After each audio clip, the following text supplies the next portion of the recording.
सभी किसान भाई को नमस्कार। क्या हाल चाल है सभी का। डेजर्ट आड़ी चैनल में आपका हार्दिक स्वागत करता हूं। आज हम पिछले 6 सालों से इसको स्प्रे नहीं कर रहे हैं, तो अभी क्या ज़रूरत पड़ी है स्प्रे करने की, तो उसके बारे में डिस्कशन करेंगे। और कौन सी स्प्रे हम यूज़ कर रहे हैं तो उसके बारे में डिस्कशन करेंगे। पिछले 6 सालों से एक दो मरतबा भी हमने केवल और केवल फंगिसाइड का स्प्रे किया है। तो जो स्प्रे हो रही है अभी आप देख सकते हो, माइट्स के ऊपर स्प्रे हो रही है और पपीते के ऊपर भी स्प्रे हो रही है। मेन वजह तो पपीते पर स्प्रे करने की है, बाकी और थोड़ा बहुत प्रिकॉशन जो रहेगा वो ड्रैगन फ्रूट से रिलेटेड भी है, क्योंकि आपको मालूम है कि ड्रैगन फ्रूट में जो समस्या देखने को मिलती है वो माइट्स की समस्या आम देखने को मिलती है। बाकी जो स्प्रे रहेगी वो केवल और केवल आप इसको केमिकल वे में ही बढ़िया रहेगा। मैं केमिकल क्यों कह रहा हूँ, बहुत सारे किसान भाई कहेंगे कि केमिकल कर रहा है फार्म में, लेकिन जो हकीकत है वो यही है कि केवल और केवल केमिकल वे ही बढ़िया रहता है फार्म को जल्दी बढ़िया करने में। अगर कोई भी किसी प्रकार भी आपके फार्म में डिजीज़ है या बीमारी है तो केमिकल वे ही बढ़िया रहता है। हमें कोई ऐसा नहीं रहता है कि केमिकल करें तो हम लोगों को नुकसान पहुंचाने की कोशिश करते हैं। ऐसी बात नहीं होती है, क्योंकि हम स्प्रे करते हैं तो आपसे ज़्यादा हमें नुकसान होता है इस स्प्रे से। जो करने वाला होता है उससे उसको ज़्यादा नुकसान होता है। आपको तो खाने का पता नहीं होगा या नहीं होगा, वो बात की बात है, लेकिन हमें डायरेक्ट इसके जो पार्टिकल रहते हैं वो हमारे शरीर के अंदर जाते हैं, तो हमें इसका नुकसान होता ही है।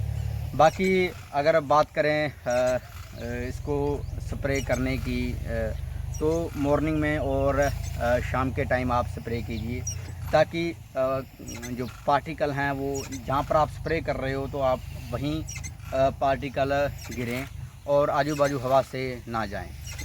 बाकी जो जो स्प्रे है, दो स्प्रे में का यूज़ कर रहा हूँ मैं। एक तो माइट्स के लिए स्प्रे आ रहा है, उसका स्प्रे यूज़ कर रहा हूँ, साइड में मेंशन कर दूंगा मैं।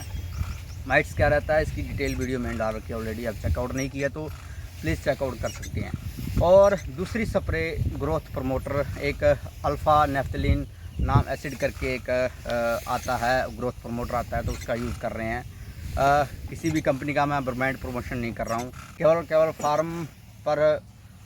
फार्म को बढ़िया रखने का एक ही रहता है कि आप टाइम से पहले अपने फार्म को ध्यान दें, और जो भी बीमारियां आती हैं तो उसको टाइम टू टाइम आप रिकवर करने की कोशिश करें। तो बाकी स्प्रे आप कर सकते हो, ऐसी बात नहीं कि नहीं कर सकते, टाइम टू टाइम आप स्प्रे कर सकते हो।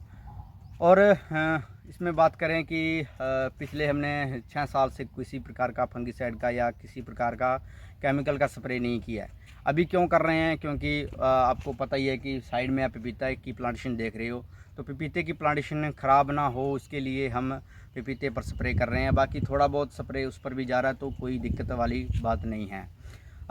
जो डोज़ है वो आपको बेजल डोज़ मैं साइड में मेंशन कर दूंगा क्या डोज़ रहती है। बाकी आप दूसरी ढोलकी का भी यूज़ कर सकते हो, जो बड़ी इंजन वाली ढोलकी रहती है तो उसका यूज़ कर सकते हो आप छोटी ढोलकी का इसलिए यूज़ कर रहा हूँ, एक तो कम स्प्रे होती है उसमें, इसमें कम स्प्रे होती है, उसमें ज़्यादा स्प्रे होगी आपकी, तो खर्चा वगैरह भी मैटर करता है फार्म में। केवल और केवल प्रोडक्शन मायने नहीं रखता, आप कितना इन्वेस्टमेंट कर रहे हो साल प्रति साल, तो वो भी डिपेंड करता है। तो खर्चा कम करने की कोशिश कीजिए फार्म में, और इस पर प्रोडक्शन की तरफ ज़्यादा ध्यान दीजिए। बाकी बात करें कि जो स्प्रे यूज़ कर रहा हूँ मैं वो क्या काम में आती है।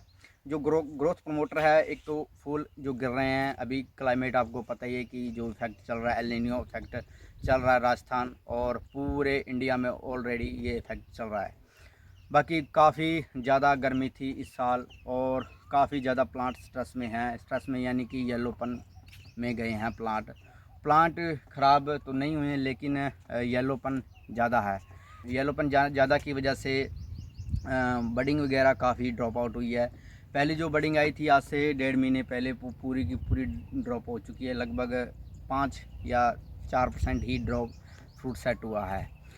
बाकी अभी लगभग 1.5 से 2 महीना हो चुका है, हमारे एरिया में बारिश का नामो निशान नहीं है। लगभग 15 से 20 किलोमीटर बारिश काफ़ी ज़्यादा हो रही है, लेकिन हमारे एरिया में हनुमानगढ़ ज़िले में और श्री गंगानगर के बेल्ट में बारिश ना के बराबर हो रही है। आज तारीख की बात कर लूँ तो तारीख अराउंड है 12 जुलाई 2026 तारीख है। बाकी आने वाले टाइम में 10-15 दिन के बाद ही अभी लेट और बता रहे हैं बारिश की संभावना जो रहती है। बारिश में बहुत ही अहम भूमिका अदा करती है, फ्रूटिंग लाने में, बडिंग सेट करने में काफ़ी भूमिका अदा करती है, क्योंकि टाइम टू टाइम साल भर हम जो उर्वरक और खाद वगैरह मैनेजमेंट करते हैं तो उससे क्या रहता है कि पीएच वगैरह अनबैलेंस हो रहता है। बारिश से क्या रहता है कि एक तो पीएच कंट्रोल हो जाता है फार्म का और काफ़ी अच्छी खासी रिज़ल्ट देखने को मिलता है। बारिश की वजह से क्या इफ़ेक्ट पड़ा है, लगभग पिछले साल की बात करूं तो जून जुलाई में मैं हार्वेस्टिंग कर रहा था। अराउंड 1.5 से 2 लाख का मैंने फ्रूट सेल आउट कर लिया था 2 से 2.5 बीघा के अराउंड, लेकिन अभी तक किसी प्रकार की फ्रूटिंग इसमें देखने को नहीं मिली है। बाकी फ्रूट सेट धीरे धीरे हो रहे हैं। बाकी स्ट्रेस रिमूवल के लिए हम ग्रोथ प्रमोटर का यूज़ कर रहे हैं, स्प्रे वगैरह का यूज़ कर रहे हैं, तो उससे काफ़ी हद तक पौधे को राहत मिलेगी और हो सकता है कि आने वाले टाइम में बडिंग जो अभी ड्रॉप आउट हुई है उसकी हमें आगे आने वाले टाइम में ज़्यादा बडिंग देखने को मिल सकती है और ज़्यादा फ्रूट सेट होने की संभावना है। ज़्यादा फ्रूट सेट होगा तो जाहिर सी बात है कि रेट हमें कम मिल सकता है। बाकी रेट जो भी रहे, लेकिन हमें केवल और केवल प्रोडक्शन पर ध्यान देना है। तो अगर जानकारी अच्छी लगती है तो वीडियो को लाइक कीजिए और अगर चैनल पर नए हो तो प्लीज़ ऐसी इन्फॉर्मेशन के लिए आप चैनल को सब्सक्राइब कर सकते हो। बहुत सारे किसान भाई जुड़ना चाहते हैं हमसे और आगे से आगे इसकी फार्म की डेवलपमेंट के लिए सलाह लेते हैं। तो सलाह ये है कि आप लगा सकते हो इसको, कोई दिक्कत वाली बात नहीं है। हाँ, गर्मियों में 2 महीने 2.5 महीने स्ट्रेस में ज़रूर रहता है, लेकिन वो स्ट्रेस फ्री हो जाता है जब भी आपका क्लाइमेट बढ़िया रहता है। एक तो इसमें जो मेन चीज़ रहती है वो क्लाइमेट ही है। अगर आपका क्लाइमेट बढ़िया है तो फार्म आपको बहुत ही बढ़िया प्रोडक्शन देगा। अगर आपने फार्म का क्लाइमेट बैलेंस नहीं रखा, इंटरक्रॉप वगैरह यूज़ नहीं किया, तो आप हो सकता है कि इससे जहाँ पर आपने 4 लाख एक्सेप्ट कर रहे हो कि 1 एकड़ से 4 से 5 लाख इनकम हो, वहाँ आप 1 लाख या 1.5 लाख में भी रह सकते हो। ऐसी ऐसी ये क्रॉप है, इसको जो क्लाइमेट है वो देना पड़ेगा। हम शेड नेट का यूज़ ना करके हम पपीते की तरफ क्यों गए हैं, क्योंकि इससे एक तो हमारे आंधी तूफान ज़्यादा आते हैं, तो उसकी वजह से ये गिरने की समस्या बहुत ही ज़्यादा रहती है हमारे फार्म में। शेड नेट फटने की समस्या ज़्यादा रहती है, तो इसकी वजह से हम पपीते की तरफ गए हैं। पपीते को थोड़ा सा टिल्ट करके झुका कर लगाया गया ताकि आने वाले टाइम में अगर इस पर फ्रूटिंग आए तो ये उस साइड ना गिरे, ताकि इस साइड गिरे।